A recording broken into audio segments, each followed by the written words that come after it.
What would you do if your own sister introduced you as the housekeeper in front of a room full of America's elite? What would you say if the same people who ignored you were about to stand and applaud your name? Tonight's story isn't just about betrayal. It's about identity. It's about the quiet girl in the background who was never meant to stay there. Set in the sun-bleached streets of California, where palm trees hide secrets and luxury homes cast long shadows. This is the story of Emily. My sister called me the housekeeper until my name was on the program. And trust me, by the end of this story, someone will be speechless. California in late September had a way of pretending everything was perfect. The sky over Orange County was a polished, impossible blue. Palm trees lined the streets like they were posing for postcards. White Teslas purred through manicured neighborhoods. Yogurt shops opened at sunrise. Housewives power-walked in designer sneakers. Real estate signs promised dream living. And on Orchid Crest Drive, behind a tall iron gate wrapped in bougainvillea, stood the Whitmore estate. It wasn't just a house. It was a statement. 3 stories of cream stone. Floor-to-ceiling windows reflecting the Pacific light. A circular driveway wide enough to host a car commercial. Inside, Italian marble floors echoed every footstep like the house demanded respect. Emily Whitmore stood in that echo. Barefoot, holding a silver tray. She adjusted the crisp white blouse she'd ironed herself and tucked a loose strand of chestnut hair behind her ear. The smell of lemon cleaner lingered in the air. She had been up since 6 a.m., polishing glass railings, arranging orchids, setting out crystal flutes. Tonight was important. Very important. Her older sister Victoria's nonprofit foundation was hosting its annual fundraising gala. Influencers, local politicians, investors, even a minor Hollywood producer rumored to be attending. Everything had to be flawless. Emily, Victoria's voice snapped from the top of the staircase. It was always sharp, always impatient. Like Emily was a task, not a person. Yes. Emily looked up. Victoria descended slowly, phone pressed to her ear, silk emerald gown flowing around her like she was walking a runway instead of her own living room. Blonde waves perfectly styled. Diamond studs catching the afternoon sun. No, Senator Green confirmed, Victoria said into the phone. And make sure the press backdrop says Whitmore Initiative in gold. Not ivory. Gold. She hung up, exhaled dramatically, and finally looked at Emily. Did you steam the table linens? Yes. And the catering staff briefing? Done. And the wine delivery? In the cellar. I checked the labels twice. Victoria scanned her sister from head to toe. There was always that look. A subtle wrinkle of the nose. Like Emily was almost good enough, but not quite. You're wearing that? Emily glanced down at her simple black slacks and blouse. I thought I'd stay out of the way. Victoria's lips curved slightly. Good idea. The words were casual. Light. But they landed heavy. Out of the way. That had been Emily's position her whole life. Growing up in Pasadena, Victoria had always been the star. Student body president. Debate champion. Yale scholarship. Magazine features calling her California's young philanthropic visionary. Emily? She liked books. She liked quiet mornings and strong coffee. She liked writing. While Victoria networked at rooftop parties in downtown LA, Emily stayed home building something invisible. But no one noticed invisible things. By 4 p.m., the house transformed. Black SUVs lined the street. Caterers in pressed uniforms arranged artful plates of ahi tuna and truffle sliders. Jazz music drifted through hidden speakers. Champagne popped softly like distant fireworks. Emily moved silently between rooms, checking details. Guests began to arrive just after sunset. Men in tailored suits. Women in couture dresses. Laughter that sounded rehearsed. Victoria positioned herself near the grand staircase, strategic, radiant, magnetic. Emily stayed near the bar. She preferred observing. That's when she heard it. Victoria. Congratulations. A tall woman with sleek silver hair air-kissed Victoria's cheek. Monica, you made it. Victoria beamed. Monica's eyes drifted past her and landed on Emily holding a tray of champagne. Oh, Monica smiled politely. And this is? Victoria didn't hesitate. Oh, that's just Emily. She helps around the house. Helps around the house. The phrase sliced clean. Monica nodded dismissively and turned back to Victoria. Emily stood still. Just Emily. Not sister. Not co-founder. Not partner. Just someone who helps around the house. A housekeeper. The word wasn't said. But it hung there. Emily swallowed, steadying the tray in her hands. She had learned long ago how to keep her face neutral, how to smile lightly, how to pretend she didn't hear what she absolutely heard. Across the room, a familiar voice cut through the noise. "Excuse me, is there sparkling water?" Emily turned. Daniel Reyes, tech entrepreneur, Stanford graduate, recently featured in Forbes 30 Under 30. She recognized him instantly, because she had been emailing him for months, under a different name. "Of course," she said calmly, setting down champagne and reaching for a chilled bottle. He studied her face for a second. "You look familiar." "California's a small world," she replied softly. He smiled, accepting the glass. "Fair enough." Before he could say more, Victoria swooped in. "Daniel, I'm so glad you could make it." They embraced lightly. "Victoria," he said warmly. "Impressive turnout." She laughed. "We try." Her hand rested possessively on his arm. Emily stepped back, invisible again. As speeches began, guests gathered in the main hall beneath a massive chandelier imported from Florence. Victoria took the stage. Spotlight. Applause. "My mission," she began, voice perfectly modulated, "has always been to empower underserved communities through technology and education." Emily watched from the side corridor. Every word sounded familiar, because she had written half of them. Late nights at the dining table, drafting proposals, editing mission statements, designing outreach strategy decks. Victoria had the charisma. Emily had the architecture. But architecture doesn't get applause. Victoria continued. "And tonight, we announce our expansion into 3 new California districts." The crowd clapped enthusiastically. Emily's phone vibrated in her pocket. Unknown number. She frowned and stepped outside onto the balcony overlooking the glowing city lights. "Hello. Hi. Is this Emily Carter?" Her chest tightened. She hadn't used Carter publicly in years. It was her mother's maiden name, the name she used for business correspondence. "Yes. This is Rebecca Lawson from Horizon Ventures." Emily's pulse quickened. Horizon Ventures was one of Silicon Valley's most selective investment firms. "We reviewed your platform proposal for BridgeEd. We'd like to move forward." The world went quiet. BridgeEd. Her platform. Her software connecting underfunded schools with tech mentors nationwide. Built quietly. Funded secretly through freelance coding gigs. Developed in midnight hours after gala prep and grocery lists. "You're interested?" Emily managed. "Interested." Rebecca laughed lightly. "We're impressed. We'd like you to present at next week's Innovation in Education Summit. San Francisco. The summit. National press. Industry leaders. We're finalizing the program print tomorrow. Can you confirm attendance?" Emily stared at the California skyline glittering like possibility.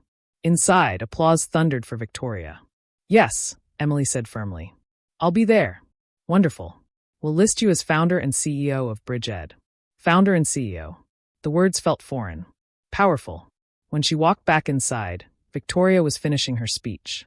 "And none of this," Victoria declared dramatically, "would be possible without my incredible team." Her eyes swept the room. They passed right over Emily. "And the hardworking staff who keep everything running." A few guests glanced toward the catering crew. Emily felt heat rise to her cheeks. Staff. That was her title tonight. The crowd applauded again. Victoria stepped down to hugs and camera flashes. Daniel Reyes lingered near the back. His gaze found Emily. "You okay?" he asked quietly. She blinked, surprised. "Why wouldn't I be?" He hesitated. "I heard what she said earlier." Emily forced a small smile. "It's a big house." "That's not what I meant." Their eyes locked. For the first time that night, someone saw her. Before she could respond, Victoria called out sharply. "Emily." "The dessert plates." The moment shattered. "Coming," she replied automatically. Daniel watched her walk away. Thoughtful. By midnight, the guests thinned. Laughter faded. Luxury cars disappeared down palm-lined streets. The Whitmore estate returned to silence. Victoria kicked off her heels dramatically and poured herself leftover champagne. "To another successful year," she declared. Emily collected empty glasses. "You did great," Emily said quietly. Victoria smirked. "Of course I did." She paused, studying her sister. "You know, Monica thought you were staff." Emily froze slightly. Victoria continued, amused. "You should have seen her face when I said you help around the house." A laugh escaped her. Emily set down the tray carefully. "I do help around the house." Victoria shrugged. Exactly. There it was. The line drawn in marble. Emily nodded slowly. I have to step out next week, she said calmly. Victoria barely looked up. For what? A conference. San Francisco. Victoria waved dismissively. Fine. Just make sure you're back before the board dinner on Thursday. I might not be. That got her attention. Victoria's eyes narrowed slightly. Excuse me? It's important. Victoria's voice cooled. More important than this foundation? Emily held her gaze for the first time in years. Yes. Silence filled the grand kitchen. Victoria scoffed. Don't be dramatic. What could you possibly have going on? Emily picked up her phone from the counter. A new email notification glowed on the screen. Subject: Official Program Listing, Innovation in Education Summit. She opened the attachment.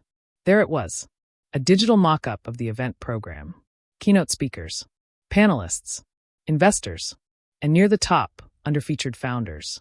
Emily Carter, founder and CEO, Bridged. Her name. Not hidden. Not secondary. Centered. Bold. Victoria noticed her stillness. What are you looking at? Emily turned the screen slowly. Victoria stepped closer. Her confident smile faltered as she read. The kitchen felt smaller. The chandelier light harsher. You're presenting? Victoria asked carefully. Yes. At the summit?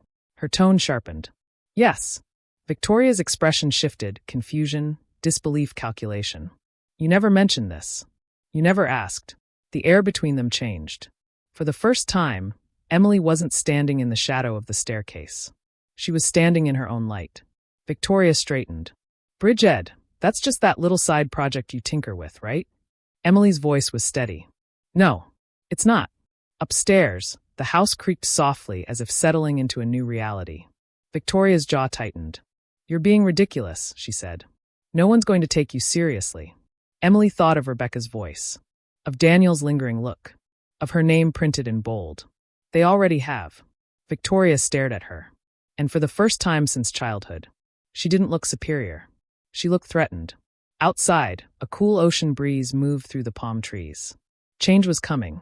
And next week, in a ballroom in San Francisco filled with the same kind of people who ignored her tonight, Emily's name would be spoken into a microphone.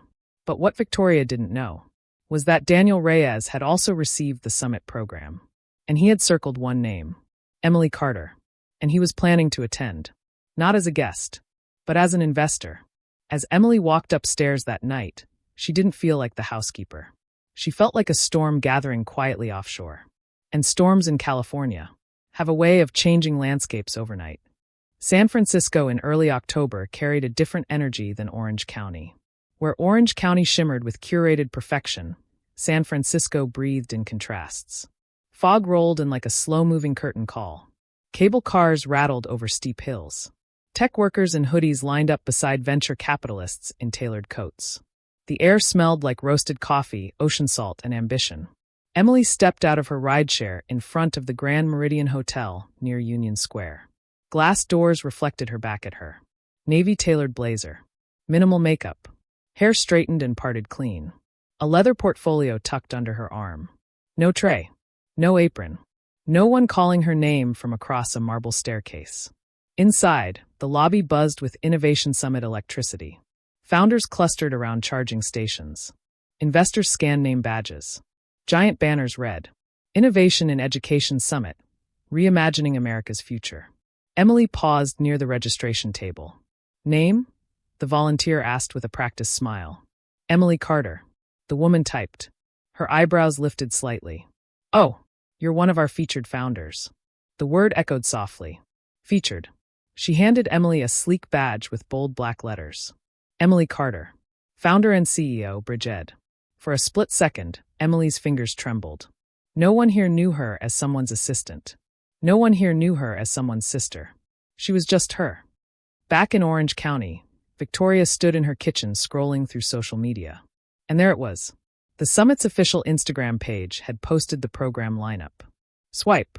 Panel 1. Swipe. Keynote. Swipe. Victoria's breath caught. Featured founder spotlight. Emily Carter, Bridged. A professional headshot she'd never seen before.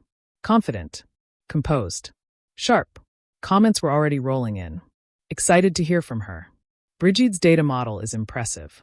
Finally, someone addressing rural tech gaps. Victoria's jaw tightened. She immediately opened her email and searched Bridget. Dozens of old forwarded drafts appeared. Documents she had skimmed months ago. Documents she'd assumed were hobby work. Her fingers hovered over the phone. Then she dialed. Emily's phone buzzed just as she stepped into the ballroom. She saw the name. Victoria. She let it ring, then silenced it. The ballroom ceiling glowed with warm golden lighting. Massive LED screens displayed startup logos. Round tables filled with press badges and investors created a low hum of calculation. A woman in a charcoal suit approached. "Emily?" she asked warmly. "Yes. Rebecca Lawson." They shook hands firmly. Rebecca's eyes were sharp but kind. "I'm glad you came. We've had 3 additional firms ask about you since the program went live." Emily blinked. 3? You've been very quiet," Rebecca smiled. "Quiet founders with working prototypes? That gets attention." A staff member interrupted. "You're on in 20. Emily nodded, pulse steady but fast. Across the ballroom, a familiar voice carried. "Rebecca, good to see you." Emily turned. Daniel Reyes. Charcoal suit. No tie. That same focused intensity in his eyes. Rebecca smiled. "Daniel, you made it. Wouldn't miss it." His gaze shifted. Locked onto Emily. A slow smile formed.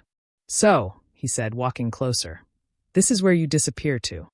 She raised an eyebrow slightly. "I don't disappear." "No," he admitted. "You were just misrepresented." Her lips curved faintly. "I prefer underestimated." He laughed softly. "I read your white paper." She blinked. "You did? At 2 a.m. It's solid. Your adaptive mentor matching algorithm? That's scalable." No one had ever spoken to her like that at home. Not about her work. Not with respect. Before she could respond, the MC's voice boomed. "Please welcome our next featured founder, Emily Carter of Bridget." The spotlight found her instantly. Heat flushed through her body. This was it. She stepped onto the stage. Applause rolled through the ballroom. Polite at first, then stronger as her image filled the screens behind her. She stood center stage.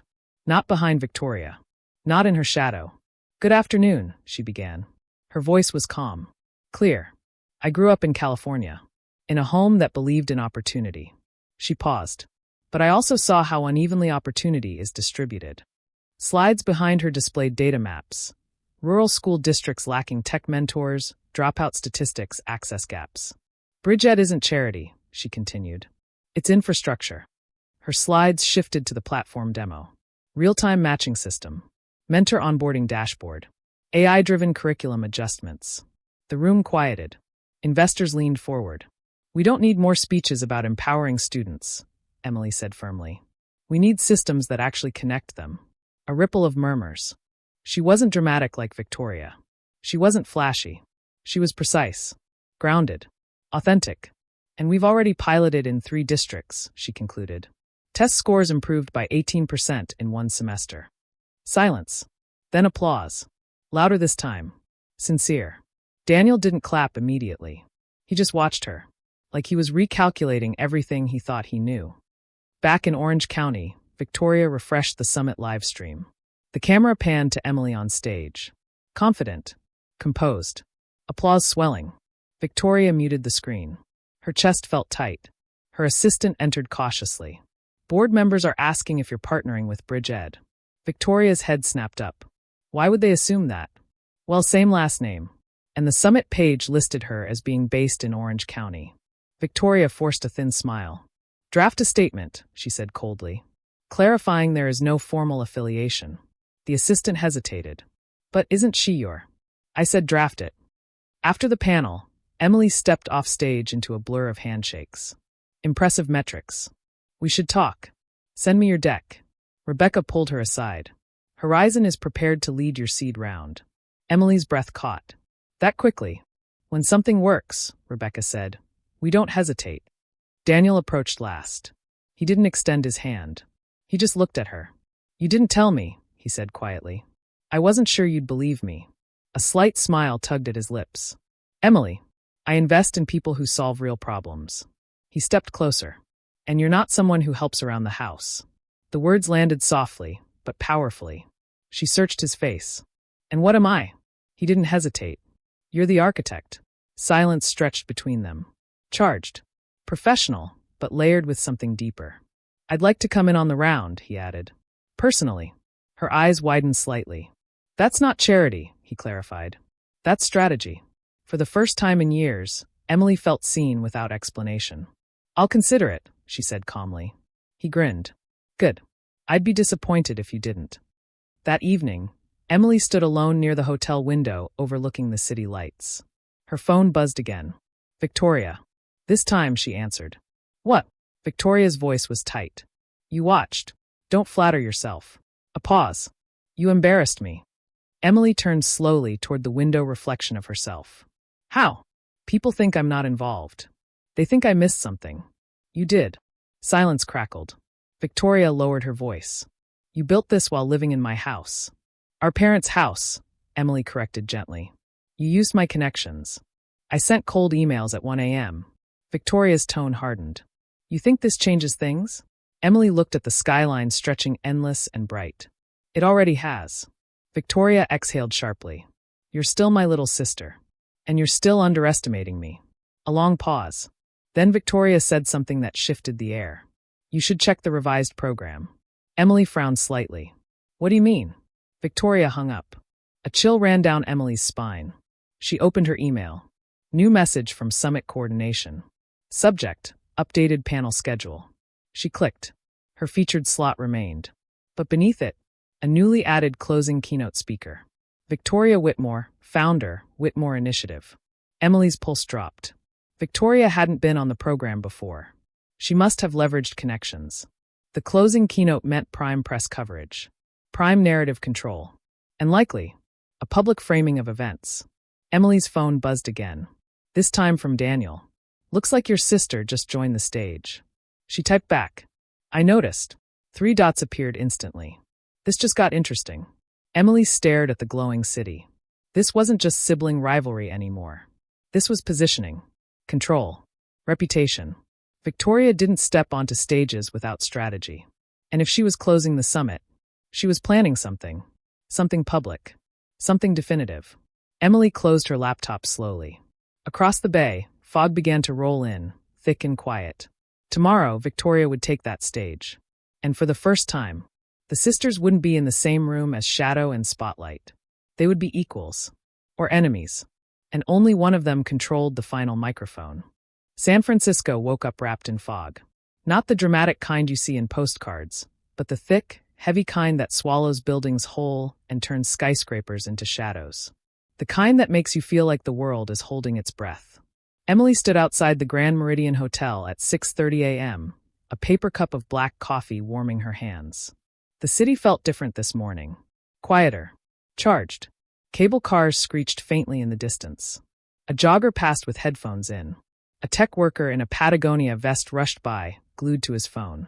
The air smelled like wet pavement and roasted espresso beans. Today wasn't about her presentation. Today was about Victoria. The closing keynote. Prime media slot. Narrative control. Emily didn't sleep much. Not because she was afraid, but because she understood something about her sister that most people didn't. Victoria didn't compete loudly. She competed strategically. And if she had added herself to the program last minute, she wasn't coming to congratulate. She was coming to reposition. Emily's phone buzzed. Daniel. Daniel. Breakfast before the battlefield? She almost smiled. Emily, lobby cafe. 10 minutes. The cafe inside the hotel hummed with early investors scanning emails and founders rehearsing elevator pitches under their breath. Daniel slid into the chair across from her. You look calm, he observed. I am. That's either impressive, he said, or terrifying. She sipped her coffee. She's not here to support me. I figured. He leaned forward slightly. I pulled some background this morning. She raised an eyebrow. On Victoria? He nodded. She's been pitching a tech expansion under Whitmore Initiative. Emily stilled. What kind of expansion? Digital mentorship platform. Silence. The words landed like ice water. She can't build that overnight, Emily said quietly.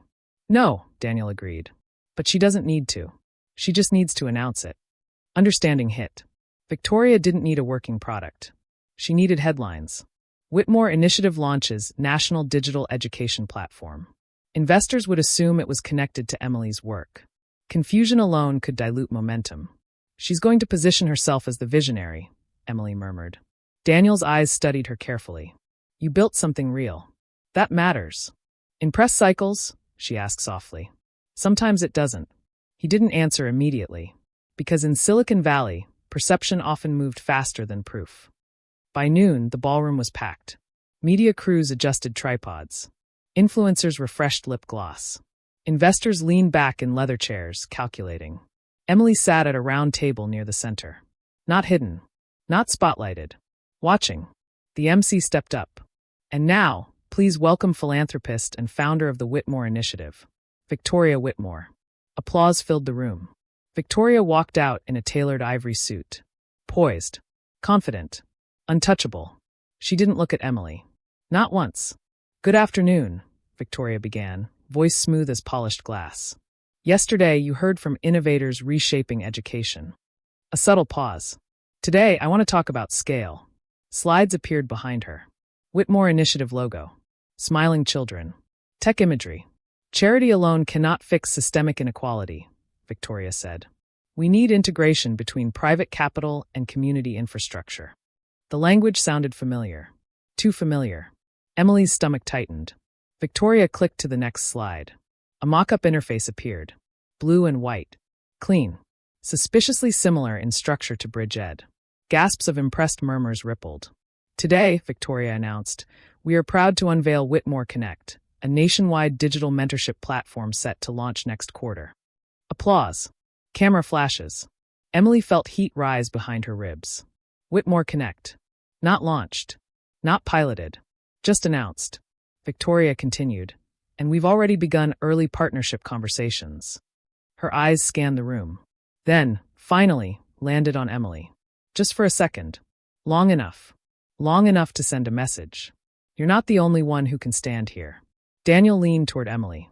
She's bluffing, he whispered. Yes, Emily replied calmly. But it's a loud bluff. Victoria's speech grew more pointed. We believe education technology must be led by those with experience in nonprofit infrastructure, she said carefully. Not just isolated startups without community grounding. There it was. A polished dismissal. Professional. Subtle. But targeted. Emily didn't flinch. She didn't look down. She held Victoria's gaze from across the ballroom. Unmoving. After the keynote, reporters swarmed Victoria. Is Whitmore Connect already funded? Will you collaborate with other founders? Victoria smiled graciously. We're open to alignment with promising initiatives, she said diplomatically. Alignment. As if she were the center. Across the room, Rebecca approached Emily. That was aggressive, she said bluntly. Emily nodded once. She announced vaporware. Rebecca studied her carefully. Can you prove it? Emily hesitated. I have something better. Rebecca raised an eyebrow. Data. 3 hours later, an impromptu breakout session was added to the summit schedule. Title: Live Product Demonstration, BridgeEd. Rebecca had pulled strings. Word spread fast.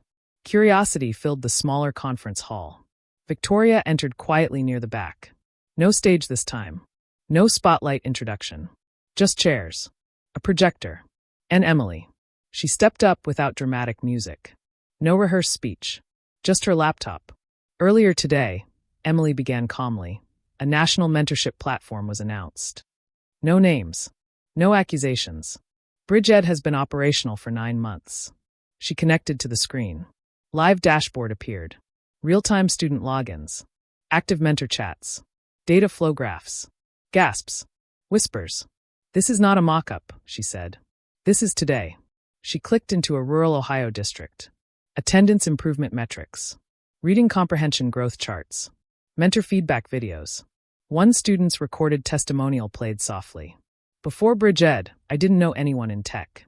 Now I meet with my mentor every week. Silence filled the room. Heavy. Real. Emily closed the laptop gently. Technology shouldn't be announced, she said quietly. It should be deployed. Applause started slowly. Then built. Then surged. Victoria remained still in the back row. Her jaw tightened almost imperceptibly. A reporter raised a hand. Ms. Carter, are you planning to collaborate with Whitmore Connect? The room held its breath. Emily met the question evenly. I'm open to collaborating with anyone committed to building before branding. The line hit. Sharp. Clean. Cameras flashed. Victoria stood. Walked out. In the hallway outside, Victoria moved fast. Her heels struck the marble floor like controlled fury. Impressive stunt, she said coldly as Emily stepped out minutes later. It wasn't a stunt, Emily replied evenly. You embarrassed me. You tried to erase me. Victoria's composure cracked slightly. I gave you space in my house. Emily's voice remained calm. You gave me a corner. Silence. People moved around them, pretending not to stare. Victoria stepped closer, lowering her voice. You think investors won't notice you built this while living under my roof? Emily tilted her head slightly. They already have. Victoria's eyes flickered, doubt for the first time. You don't understand how this world works, Victoria said. Reputation is everything. And integrity? Emily asked quietly. Victoria didn't answer. Instead, she delivered the real blow. Did you know Dad is reconsidering the trust structure? Emily's breath stilled. What? He's concerned about brand confusion, Victoria said smoothly. 2 daughters. Competing platforms. It complicates legacy. The word struck deeper than press rivalry. Family leverage. Victoria straightened. This doesn't have to get ugly. Emily searched her sister's face. When has it not been? Victoria's expression hardened. You've always been dramatic. And you've always been dismissive. For a moment, neither spoke. Years of unspoken resentment filled the air between them. Finally, Victoria leaned in slightly. If you don't step back, she whispered, I will make sure every investor in that room knows you built your empire from my resources. Emily didn't move. Didn't blink. You mean Wi-Fi? She asked calmly. Victoria's lips tightened. You're naive. No, Emily said softly. I was loyal. That landed. Victoria turned sharply and walked away. That evening, Horizon Ventures hosted a private investor dinner. Only 12 seats. Emily sat at the table. Daniel beside her. Rebecca across. Midway through the meal, Rebecca's phone buzzed. She frowned slightly at the screen. What is it? Daniel asked quietly. Rebecca turned the phone toward Emily. An email headline from an anonymous sender. Subject, Due Diligence Concern, Emily Carter. Emily's pulse slowed unnaturally. Open it, she said. Rebecca did. Attached were internal Whitmore estate photos. Emily working at the dining table. Emily on a laptop in the kitchen. Timestamped. Captioned. Founder operating from private residence owned by Whitmore Initiative. Potential IP overlap. Silence settled heavily over the table. Daniel's jaw clenched. She's accusing you of using foundation resources, he said quietly. Emily stared at the images. Victoria hadn't just competed publicly. She'd escalated privately. Rebecca looked up. Is there overlap? Emily's voice was steady. No. Rebecca held her gaze. Can you prove that? A pause. Long. Measured. Emily reached into her portfolio slowly and pulled out a sealed envelope. I anticipated this, she said calmly. Inside were notarized incorporation documents, dated months before Victoria's expansion pitch. Server hosting receipts. Independent contractor agreements. Every line legally airtight. Rebecca scanned quickly. A slow smile formed. This is clean. Daniel exhaled. Emily closed the folder gently. She's used to controlling the narrative, Emily said softly. I prefer documentation. Rebecca leaned back. I think, she said thoughtfully, this just turned from sibling rivalry into a case study. Daniel looked at Emily. You okay? She stared at the city lights beyond the restaurant window. Yes, but inside, something had shifted permanently. Victoria hadn't just underestimated her. She'd tried to sabotage her. Family had crossed into warfare. And tomorrow morning, the summit's final press release would name one platform as the event's breakout success. Whitmore Connect. Or Bridgehead. And somewhere in Orange County. Victoria was not done. San Francisco's fog had burned off by morning, leaving the skyline exposed and unapologetic. The summit's final press release was scheduled for 9 a.m. By 8:42, every major education and tech reporter in the ballroom had coffee in one hand and a phone in the other. The air buzzed with that specific kind of tension Silicon Valley knew well. The tension right before valuations rose or reputations collapsed. Emily stood near the tall windows overlooking Market Street. Below, commuters rushed past street musicians and delivery trucks. Life moved forward, unaware that upstairs, narratives were being written in real time. Daniel approached quietly. You ready? He asked. I don't control the headline, Emily replied. No, he said, but you control the foundation under it. She nodded. Across the room, Victoria entered. No dramatic entrance this time. No stage lights. Just a composed walk in a tailored black coat, sunglasses shielding her eyes despite being indoors for a split second before she removed them. Reporters noticed immediately. Phones lifted. Whispers began. Victoria scanned the room. Her gaze met Emily's. Neither smiled. Neither looked away. At exactly 9 a.m., Summit staff began distributing the official press release packets. The room fell almost silent except for the rustling of paper. Emily didn't move at first. Rebecca, standing beside her, opened hers immediately. A slow breath left her lips. Daniel leaned closer. Well, Rebecca turned the page toward Emily. Headline in bold. Bridget emerges as Summit's breakout platform. Secures lead investment from Horizon Ventures. A wave of murmurs rolled through the ballroom. Emily blinked once. Then again. Below the headline, the release detailed Brigid's live metrics, pilot success, and a confirmed seed round led by Horizon, with participation from Reyes Capital. Daniel's firm. She looked up at him. You didn't tell me. I was waiting for confirmation, he said calmly. You have it. Across the room, Victoria's fingers tightened slightly around her packet. Her eyes scanned quickly, then slowed, then hardened. Whitmore Connect was mentioned briefly. As a future initiative. Exploratory. No confirmed funding. No metrics. A placeholder in a story that had already moved forward without her. A reporter approached Emily first. Ms. Carter, how does it feel to outperform larger nonprofit infrastructures? Emily answered evenly. This was never about outperforming anyone. It's about serving students effectively. Another reporter turned toward Victoria. Ms. Whitmore, any comment on Bridget securing funding before Whitmore Connect launches? Victoria smiled, perfectly measured. We celebrate innovation in all forms, she replied smoothly. There's room for many players in this space. It was graceful, controlled, but something behind her eyes had shifted. This wasn't how she planned it. By noon, social media was saturated. Tech blogs, education journals, LinkedIn thought pieces. Why Brigid's data-first approach won investors. The quiet founder who stole the summit. Quiet founder. Emily almost laughed at that. If they only knew how loud silence could be. Her phone buzzed. Dad. She stared at the screen longer than she had at Victoria's call the night before. Then she answered. Hi, Dad. A long pause. You could have told me, he said. I tried, she replied softly. Another pause. I didn't realize it was this serious. Emily looked out at the city. It always was. He exhaled. Victoria says this creates brand conflict. Emily closed her eyes briefly. I'm not a brand, Dad. Silence. Then something in his tone shifted. You built this yourself? Yes. Without foundation money? Yes. Another pause. I'm proud of you, he said quietly. The words landed heavier than any press headline. Her throat tightened slightly. Thank you. I need time to sort out some things, he added carefully. I understand. When the call ended, Emily felt something loosen inside her. Not victory. Not yet. But validation. That evening, the summit hosted a closing rooftop reception overlooking the bay. The sky blazed orange and pink as the sun dipped behind the Golden Gate Bridge. Glasses clinked. Investors laughed. Deals were whispered in corners. Emily stood near the edge of the terrace, wind lifting strands of her hair. Daniel joined her. You handled that well, he said. I didn't do anything dramatic. That's exactly why it worked. She studied the water below. She won't stop. No, he agreed. She won't. A pause. You're not afraid of her, he added. Emily considered that. I used to be. And now? She turned slightly toward him. Now I understand her.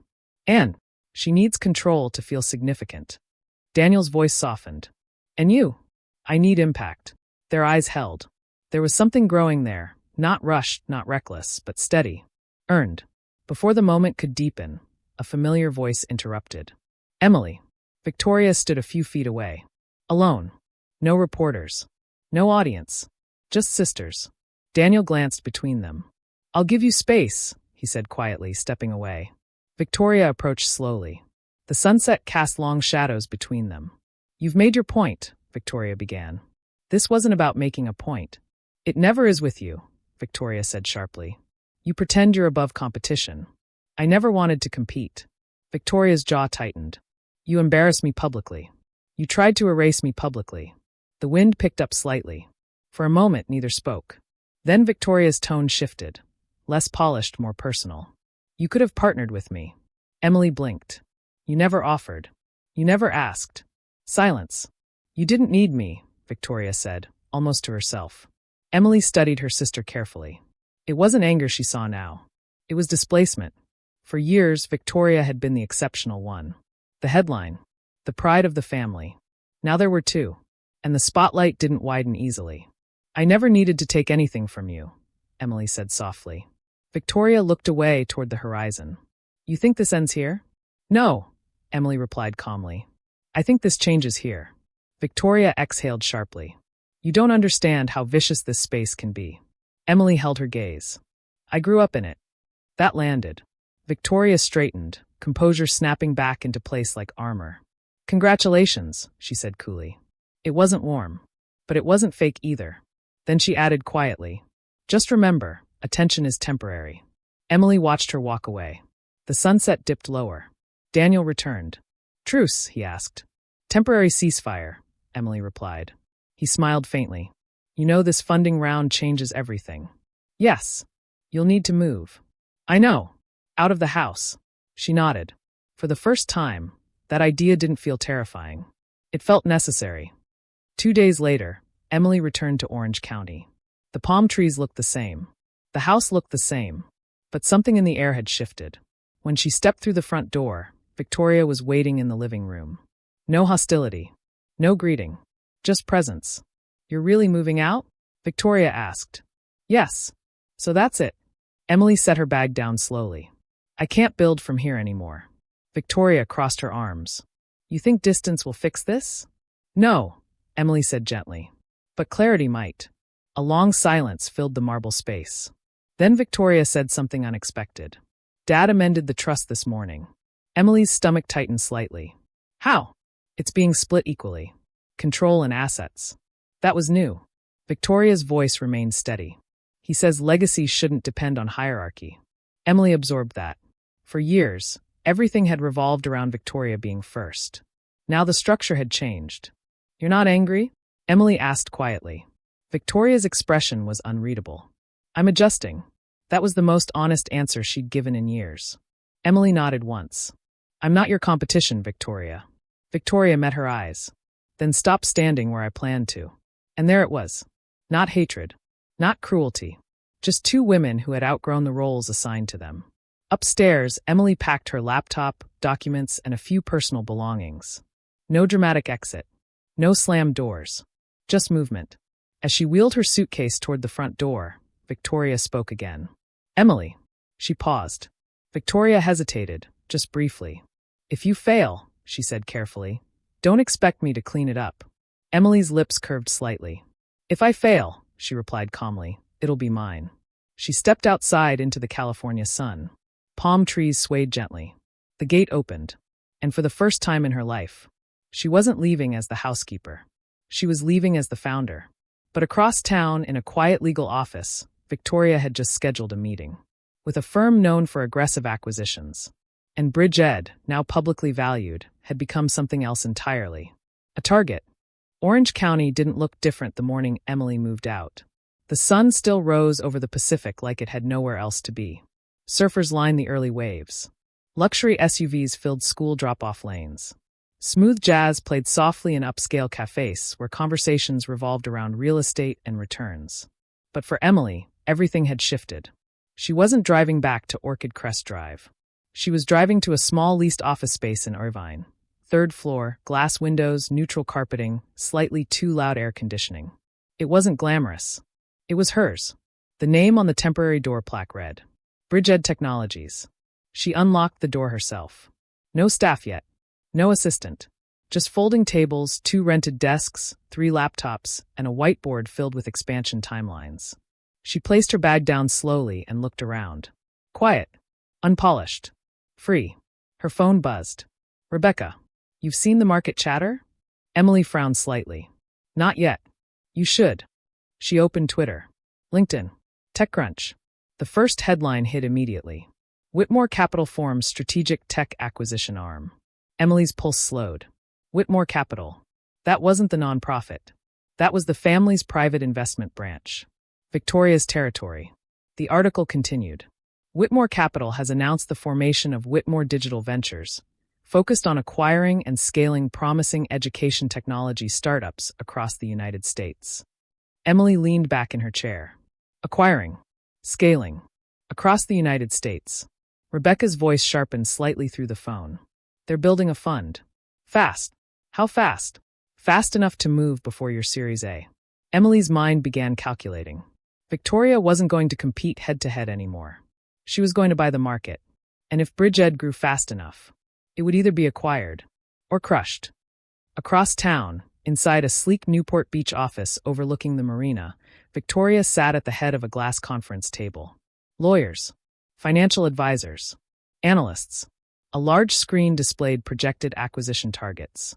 Bridgeed's logo appeared in a corner slide. Timeline, Victoria asked.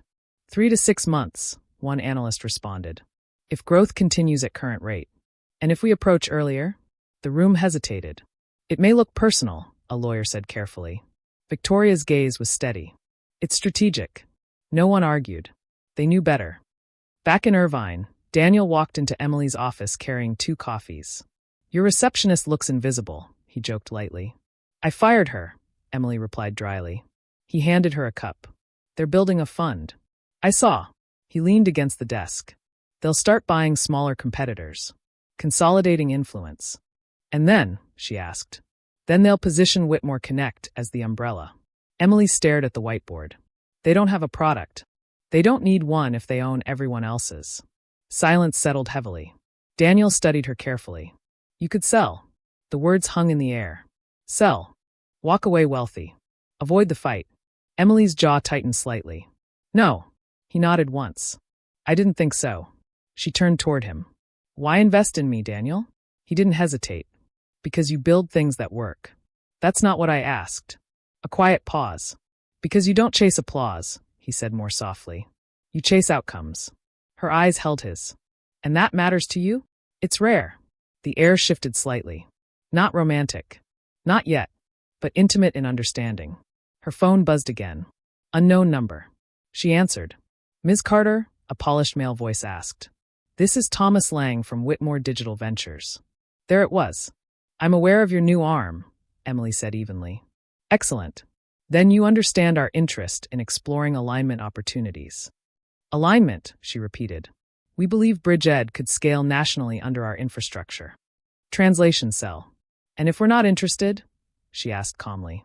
A slight pause. Then we wish you success in a competitive landscape. Competitive. The threat was subtle. Polished. Calculated. I'll discuss with my board, Emily replied. Of course. The call ended. Daniel's eyes searched her face. That didn't take long. No, she said quietly. It didn't. That evening, Emily drove back toward Pasadena. Not to the house, but to a smaller home tucked beneath jacaranda trees. Her grandmother's house. The place she and Victoria used to spend summers before ambition divided them. The porch light glowed softly. She hadn't been there in months. Inside, everything smelled faintly of lavender and old books. Memories pressed in from every corner. 2 little girls running through the backyard. Victoria always leading. Emily always following. She sat at the kitchen table, where she used to sketch ideas as a teenager. Her phone buzzed. Victoria. Emily stared at it for a long moment. Then answered. You move fast, Emily said calmly. I always have, Victoria replied. Acquisition fund? Yes. For me. For the market. Emily almost smiled. You don't need to buy me to beat me. I'm not trying to beat you, Victoria said smoothly. I'm trying to protect the family position. At my expense? At unnecessary fragmentation. There it was again. Control disguised as strategy. You could just collaborate, Emily said quietly. Silence lingered. That would require equal footing, Victoria replied.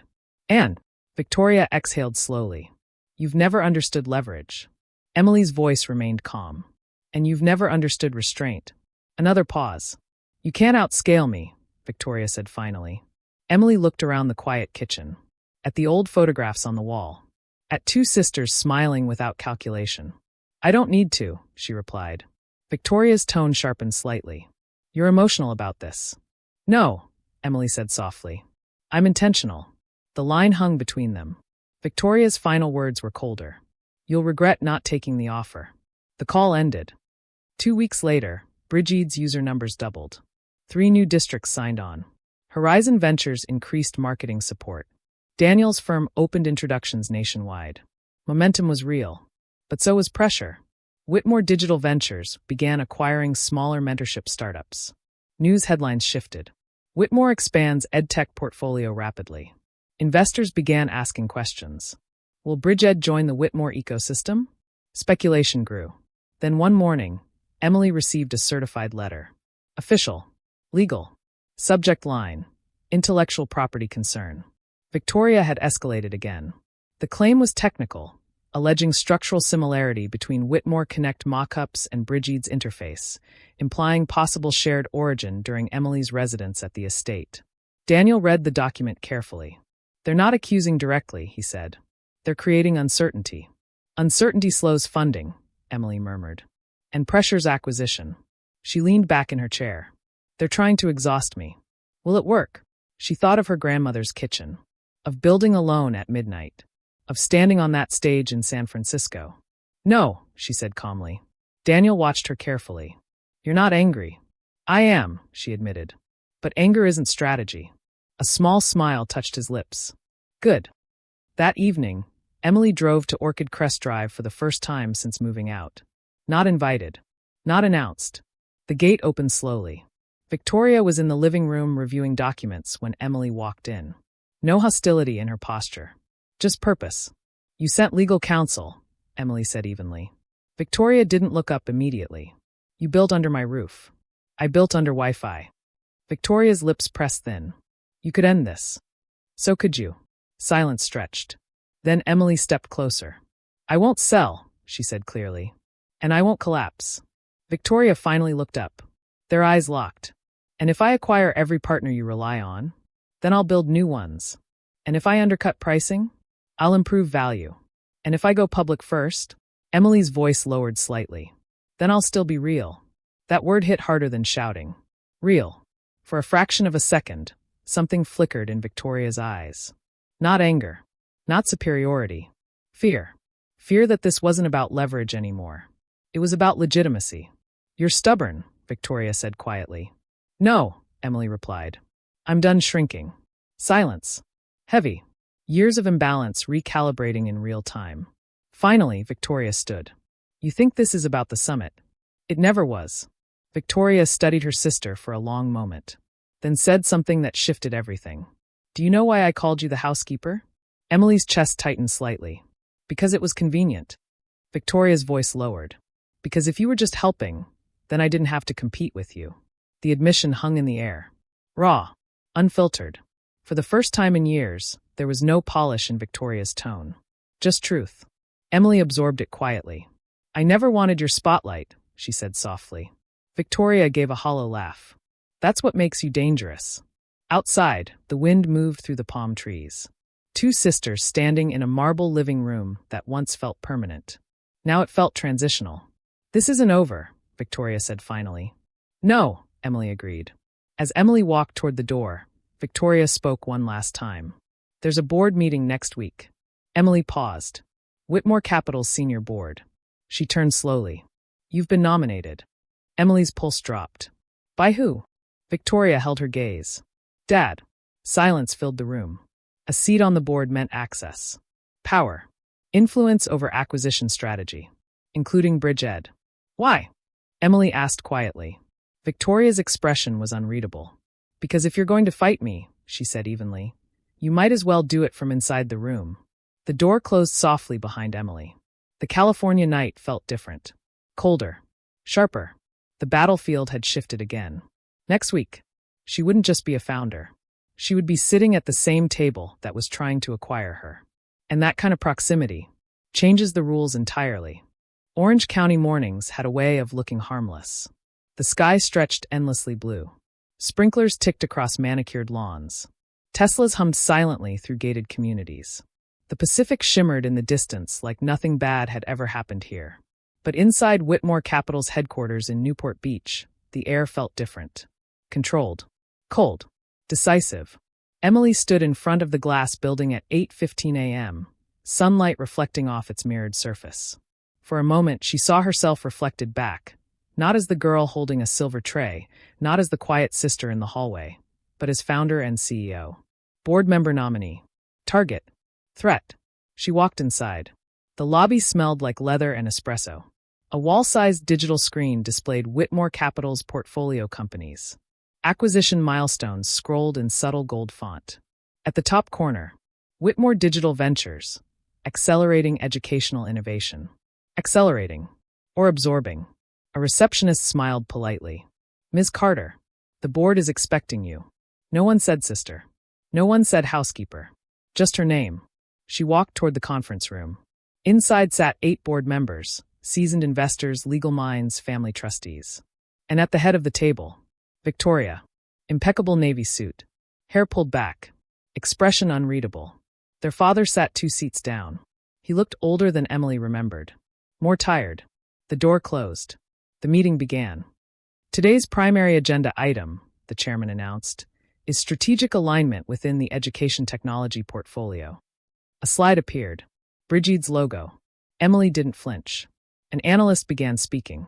Brigid has demonstrated rapid growth. 12 states. 37 districts. Strong performance metrics. Another slide. Revenue projections. Scaling curves. Then, recommendation. Offer full acquisition at competitive premium valuation. Silence. All eyes drifted toward Emily. Victoria remained still. Emily folded her hands calmly on the table. I decline, she said simply. Murmurs rippled. The chairman adjusted his glasses. You haven't heard the valuation. I'm aware of my valuation, Emily replied evenly. Victoria finally spoke. You can scale faster with us. I can scale cleaner without you. A subtle tension tightened across the table. Their father cleared his throat. Emily, this isn't personal. She turned toward him gently. It has always been personal. Silence. Victoria leaned forward slightly. You're emotional. No, Emily said calmly. I'm accountable. She tapped the folder in front of her. Before I respond further, I'd like to present something. The chairman nodded cautiously. Emily stood and connected her laptop to the screen. The Whitmore logo faded. Brigid's dashboard appeared. Live. Real time. Student sessions across time zones. Mentor connections. Attendance improvement graphs updating minute by minute. This is what you're trying to acquire, Emily said. No dramatics. Just data. She switched slides. Then something unexpected appeared. A financial breakdown of Whitmore Digital Ventures' recent acquisitions. Board members shifted. How did you get that? One director asked sharply. Public filings, Emily replied calmly. And patterns. She highlighted integration delays. Underperforming consolidation metrics. Talent departures after acquisition. You're buying platforms, she continued. But you're not building ecosystems. You're centralizing control. Victoria's jaw tightened slightly. This is a growth strategy, Victoria said. No, Emily answered softly. It's a dominant strategy. The room grew quiet. Emily turned to the board fully. If you acquire Brigid, you'll absorb its trust capital. Districts partnered with us because we're independent. She paused. If that changes, so do outcomes. One older board member leaned back thoughtfully. And your alternative? Emily inhaled slowly. I propose a structural separation. Victoria's eyes flickered. A firewall, Emily continued. Whitmore Capital divests from direct mentorship platform ownership. Brigid remains independent. In exchange, Brigid opens advisory transparency to this board, without acquisition. Murmurs. That wasn't defensive. It was strategic. You're asking us to step back, Victoria said quietly. I'm asking you to choose legacy over control. That word landed again. Legacy. Their father stared at the screen longer than anyone else. For years, Whitmore Capital had been synonymous with expansion. But expansion without impact was beginning to show cracks. Victoria spoke again, softer this time. You're positioning yourself as morally superior. Emily met her gaze. No, I'm positioning students as more important than headlines. The room fell into a heavy silence. Then their father did something no one expected. He stood. When your mother and I built this capital, he said slowly, It wasn't about domination. His voice carried weight. It was about stewardship. He looked at Victoria. Then at Emily. We lost that somewhere. Victoria didn't interrupt. Didn't argue. For the first time, she didn't have a polished rebuttal ready. The chairman cleared his throat. We need a closed vote. Non-family members exited briefly. Only the Whitmores remained. 3 chairs. 3 different versions of ambition. Their father looked at Victoria first. You built an empire. Then at Emily. You built impact. He exhaled deeply. I should have seen both. Victoria's composure wavered for the first time. You're choosing her. I'm choosing correction, he replied gently. When the board reconvened, the vote was delivered. Whitmore Capital would suspend active acquisition of mentorship platforms. Bridgeed would remain independent. Whitmore Digital Ventures would shift focus to infrastructure investment only. It wasn't a defeat, but it wasn't Victoria's win. It was balance. The meeting adjourned. Chairs scraped softly.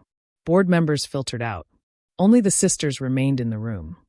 Victoria stood near the window overlooking the marina. Boats rocked gently below. You orchestrated this, she said quietly. No, Emily replied. I prepared for it. Victoria let out a hollow breath. I tried to protect what I built. I know, and I underestimated you. Yes, Emily said honestly. A long pause filled the room. Then Victoria said something she had never said before. I was scared. Emily didn't respond immediately. Of what? She asked softly. That if you were brilliant, Victoria admitted. Then I wasn't exceptional. The words hung in the air. Raw. Unshielded. Emily stepped closer. There was room for both of us. Victoria laughed faintly. I didn't believe that. I know. Another pause. Years of comparison. Years of hierarchy. Years of one spotlight. Victoria turned to face her fully. When I called you the housekeeper, her voice faltered slightly, it was easier than admitting you were my equal. The truth landed heavier than any insult ever had. Emily held her gaze. You don't need to shrink me to stand tall. Victoria nodded slowly. For the first time, there was no competition in her eyes. Just exhaustion. And understanding. I don't know how to share power, Victoria admitted quietly. You're about to learn.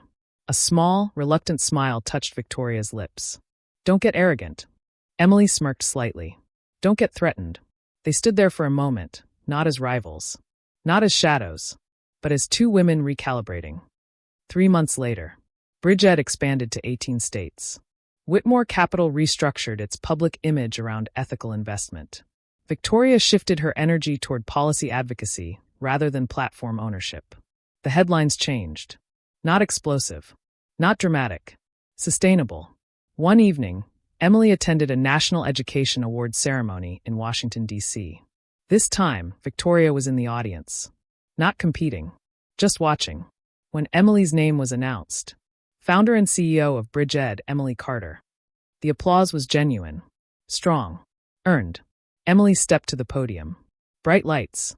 American flag behind her. A room full of policymakers and educators. She paused before speaking. I was once introduced in a room as someone who helps around the house. A ripple of soft laughter. She smiled gently. There's nothing wrong with helping. She paused. But there is something wrong with limiting people to the roles that make us comfortable.